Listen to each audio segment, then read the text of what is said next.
Bom dia a todos os nossos amigos ouvintes do vlog do Conde Pedro Villanueva. No programa da Fátima Bernardes apareceu a tal da Kéfera, aquela youtuber que só fala besteira, mas está ganhando rios de dinheiro com relação a isso. Talvez eu até comece a me emburrecer um pouco e aí talvez o meu orçamento aumente, já que nós estamos percebendo aí que pessoas como Felipe Neto, PC Siqueira e até mesmo essa Kéfera ganham rios de dinheiro para falar besteira e para imbecilizar a população inteira. Mas já voltando ao programa da Fátima Bernardes, e convém dizer que toda vez que eu tenho o desprazer de assistir esse programa, o meu fígado incha, não? Porque eu tenho que tomar os engolves, assim, porque é pior do que um porre, porque pelo menos quando você bebe um vinho, toma uma cerveja, pelo menos você está degustando a bebida, mas quando você ouve a Kéfera falar, parece que até a tua sexualidade vai embora. É broxante. Você começa a esquecer de que é macho, porque puta que pariu.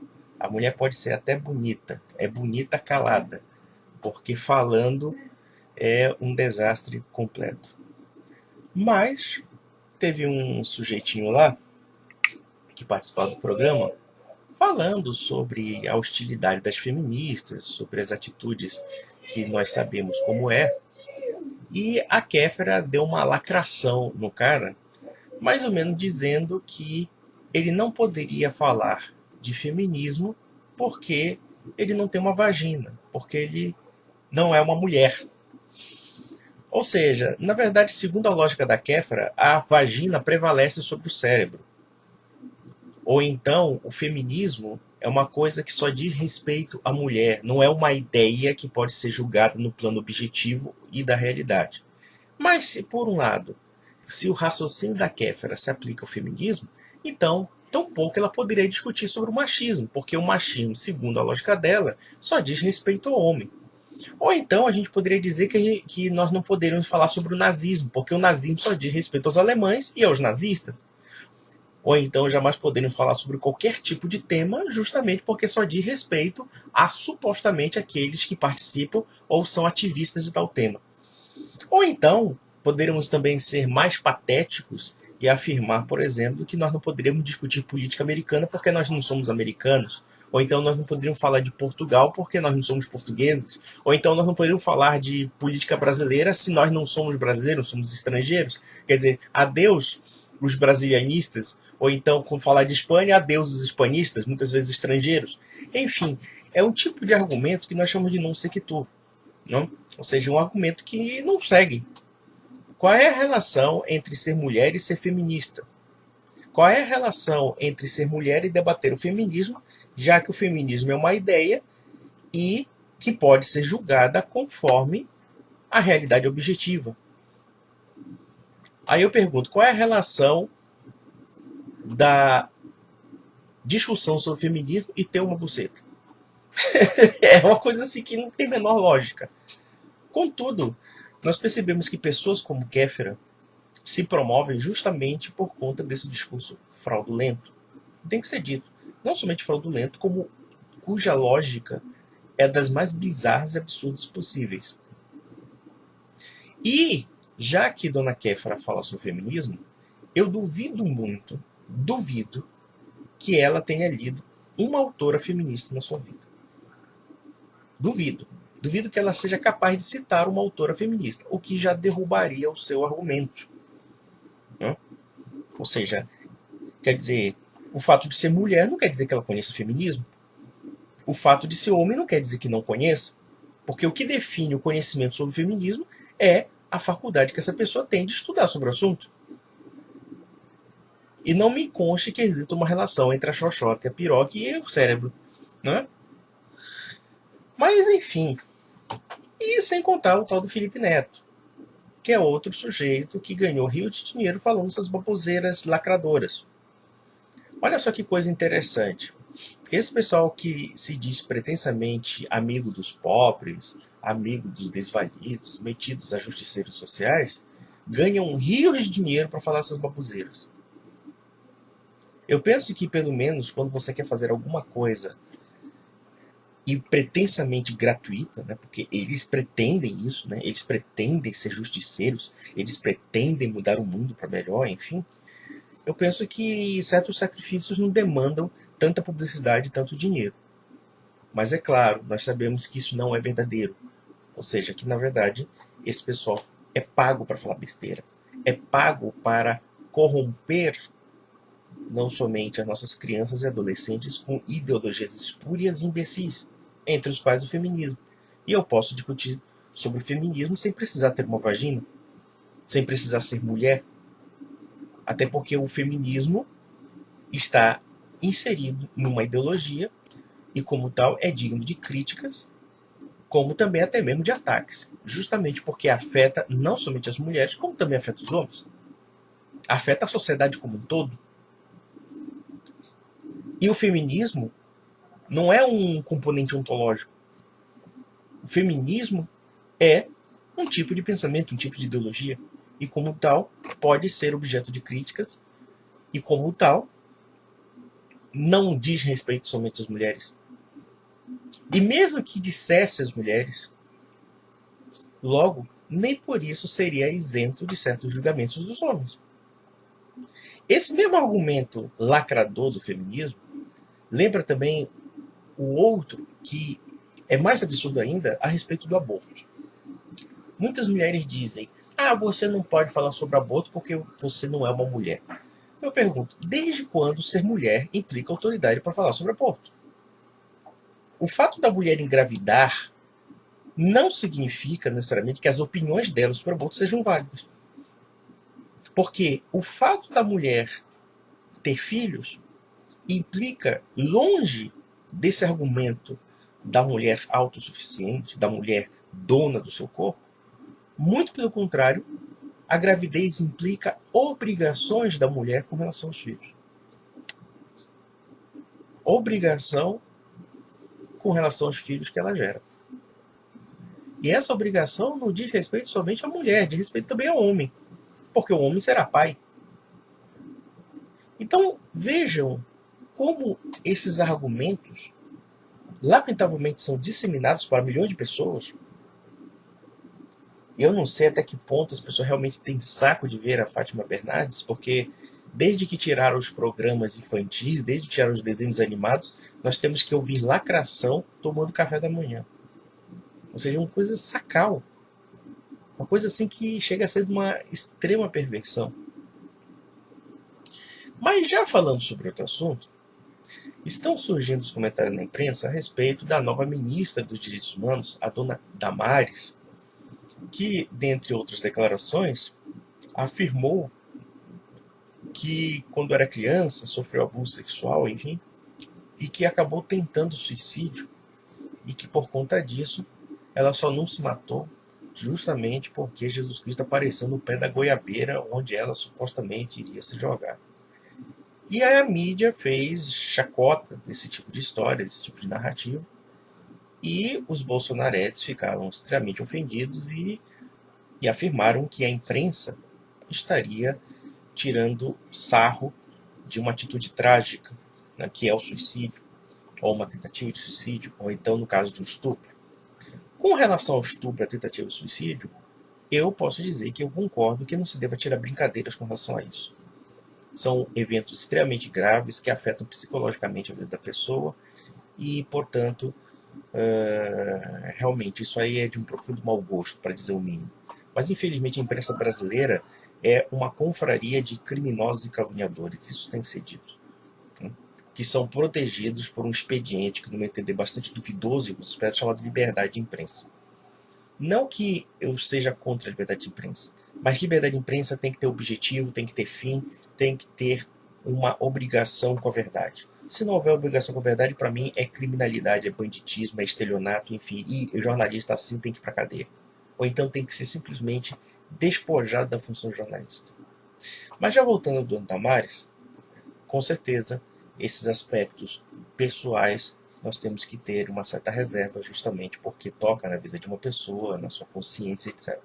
Com relação à visão que ela teve de Jesus no pé da goiabeira, no meu entender, é uma história um tanto esquisita.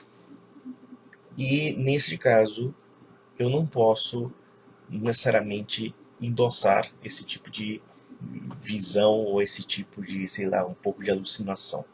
E nós sabemos que nas seitas evangélicas existe muito esse tipo de expediente. O que não exime o fato de que hoje também na Igreja Católica exista isso. Principalmente nos setores da renovação carismática católica, que é, de alguma forma, uma imitação de alguns trejeitos e alguns cacoetes do meio neopentecostal. Aparecem uns e outros malucos dentro da nossa igreja, lamentavelmente, que dizem ver a Virgem Maria, que dizem ver não sei o que, um santo X, um santo Y, que dizem ver Jesus Cristo, enfim. Né? E quando você observa a narrativa em torno dessas visões, porque o que é a verdadeira visão e a falsa visão? É isso que nós temos que entender quando nós falamos desses fenômenos ou desses elementos de aparições que nós temos na igreja. Primeiro que essas aparições não podem contestar elementos que são ligados à fé católica. Existe particularmente um sujeito por aí que diz que viu a Virgem Maria, mas o linguajar dele é muito parecido com o espiritismo. E é ligado a esse pessoal da Revolução Carismática Católica. Então nós podemos deduzir que a Virgem Maria ou o próprio Jesus Cristo jamais apareceriam para pregar o erro. Logo, provavelmente, esse sujeito pode ser um charlatão. Ou pode ser uma pessoa com problemas psicológicos. Com relação ao dono Damares, o que eu posso dizer? Obviamente que nós não temos nenhum argumento que possa afirmar se esse fenômeno existiu ou não. Ou se realmente Jesus Cristo apareceu para ela. Mas me parece muito estranho que, mesmo Jesus Cristo tendo aparecido para ela, ela se torne protestante. O que já para mim já é algo bastante complicado. E vamos mais além. Dona Damares também fala que a salvação do Brasil é a igreja evangélica. Isso é uma das declarações bombásticas dela. E ela é cheia dessas declarações. Só que existe um problema em torno disso. Né? Qual seita evangélica vai salvar o Brasil? Porque são trilhões de seitas evangélicas, são milhares de seitas evangélicas. Então, não se pode salvar a fé cristã num ambiente que há várias fés contraditórias. Muito pelo contrário, eu tenho uma visão bastante negativa com relação a isso, e acho que vocês já estão cansados de saber, e logo Dona Damares tem umas afirmações que, no meu entender, são bastante infelizes. Mas, por outro lado, nós temos também outras notícias que envolvem o nome dela e que, no meu entender, são bastante caluniosas, e que eu acho que o pessoal que pertence ao seu entourage deveria processar. Como, por exemplo, se não me falha a memória, ela tem uma associação cuja função, ou seja, uma ONG, tem por missão salvar crianças indígenas que estão ameaçadas de serem assassinadas por infanticídio. Ou seja, principalmente crianças recém-nascidas, enfim. E nós sabemos que a FUNAI e muitos desses antropólogos pilantras acobertam essas atitudes criminosas em nome de respeito à cultura indígena. Em outras palavras, se o indígena tem como hábito matar o seu recém-nascido por inúmeras razões, ou porque é albino, ou porque é gêmeos, ou porque sei lá, enfim, estou aqui só conjecturando, ou porque é defeituoso. Então esses picaretas da FUNAI, esses antropólogos, acobertam essas atitudes criminosas sob a égide do relativismo cultural. E ao que parece, Dona Damares e muitos outros possuem ONGs em que resgatam essas crianças indígenas. E agora estão acusando que essa mulher tem palavras de ódio, de discurso de ódio aos indígenas. Isso é uma baita de uma mentira, de uma falcatrua, de uma pilantragem. Eu não simpatizo com a religiosidade da Dona Damares, que me parece bastante esquisita, bastante histriônica. Porém, não é por causa disso que nós vamos inventar calúnias ou mentiras sobre essa mulher. Porque há certos trabalhos dessa mulher que são dignos de elogios, com todos os excessos que ela tem no âmbito religioso. Então, vejam a maledicência da imprensa. A imprensa é capaz de acobertar o infanticídio em nome do respeito à cultura indígena e, inclusive, acusando essa mulher de ser anti-indígena. Quando, na verdade, a sua ONG serve para salvar crianças indígenas. E mais,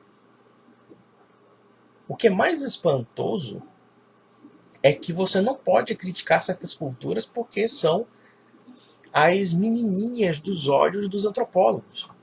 Ora, a cultura indígena é bárbara sim. A cultura indígena é extremamente violenta. Quando os portugueses chegaram aqui em 1500, encontraram uma tradição tribal de canibalismo.